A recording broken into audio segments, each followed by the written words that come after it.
বাচ্চাদের স্কুলে মাঝে মধ্যে এমন কিছু অ্যাক্টিভিটি হয় যেগুলোতে প্যারেন্টসদেরকে অ্যাটেন্ড করতে হয়। Please like and follow. Hello everyone, this is Fatema, welcome Fatema blogs. সকাল সকাল উঠে আমি আর যারা অনেক বেশি দুষ্টামি করছি, কারণ এদেরকে ছাড়া আমার দিনই শুরু হয় না। এরা ছাড়া মনে হয় না যে আমি বেঁচে থাকতে পারবো। যাই হোক, বাচ্চা মারা তো আল্লাহর হাতে, কিন্তু আপনার তো এই দুনিয়াতে বেঁচে থাকার জন্য উসিলা লাগবে। কি জন্য আপনি বেঁচে থাকবেন?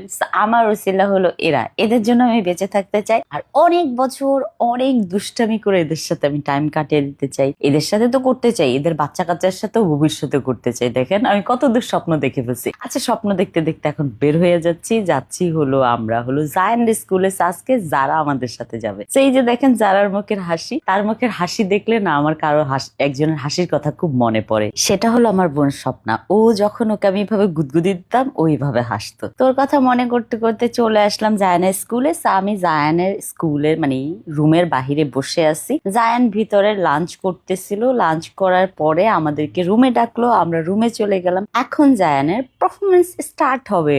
যাই হোক, আমরা দেখার জন্য খুবই এক্সাইটেড। যারা তো একদম ঘুরঘুর করতেছে। তারপরে যারাকে বললাম বসো, নাহলে তো ভাইয়া পারফরমেন্সটা স্টার্ট করতে পারবে না। তারপরে যারা বসলো, বসার পরে যে জায়ান হলো জিরাফ হয়ে গেছে, বিশাল লম্বা একটা জিরাফ। তারপরে হলো সব পারফরমেন্স শেষ হওয়ার পরে হলো তারা সুন্দর করে আমাদেরকে বাই বললো। আমি জায়ানকে বললাম চলো এখন আমরা বাসায় যাবো। এই যে জায়ান তার লাঞ্চ বক্স গুছাচ্ছে। জায়ান আবার স্কুলে সবকিছু শিখে, গুছানো টুছানো সবকিছু। জায়ান আর জারাকে বললাম তোমরা দাঁড়াও, তোমাদের একটা পিকচার নেই। দুই ভাই বোন দুই মাথায় দাঁড়াচ্ছে, মানে এরকম ভাব তাদের ভাব দেখে মনে হচ্ছে তাদেরকে আমি একদম পৃথিবীর সবচেয়ে কষ্টের মধ্যে রাখছি, আর সবচেয়ে কষ্টের মানে টাচ দিয়েছি তাদেরকে। যাই হোক, তাদেরকে দুইজনকে নেওয়া হলো। আমি বললাম একটু দাঁড়াও, ছবি তুলি। এর মাঝখানে ড্রাইভার চলে আসলো। তারপরে জায়ান আর যারা দুইজন মিলে গাড়িতে উঠে গেল।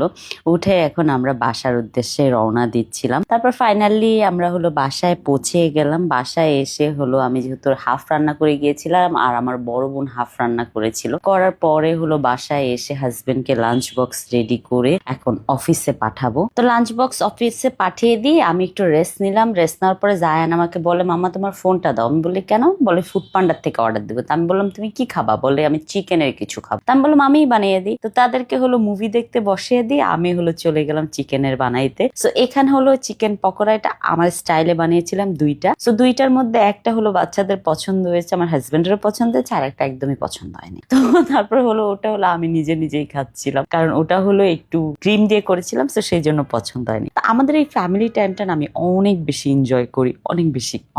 তো সবাই আমার জন্য দোয়া করবেন, কারোর জন্য নজর না লাগে আমার এই হ্যাপি ফ্যামিলিতে। আর সবাই প্লিজ মাশাআল্লাহ বলে যাবেন। আজকের দিনটা আলহামদুলিল্লাহ অনেক ভালো গিয়েছে সবকিছু মিলে। তো সবাই ভালো থাকবেন, সুস্থ থাকবেন। Thank you so much for watching my video. Bye bye, আল্লাহ হাফেজ।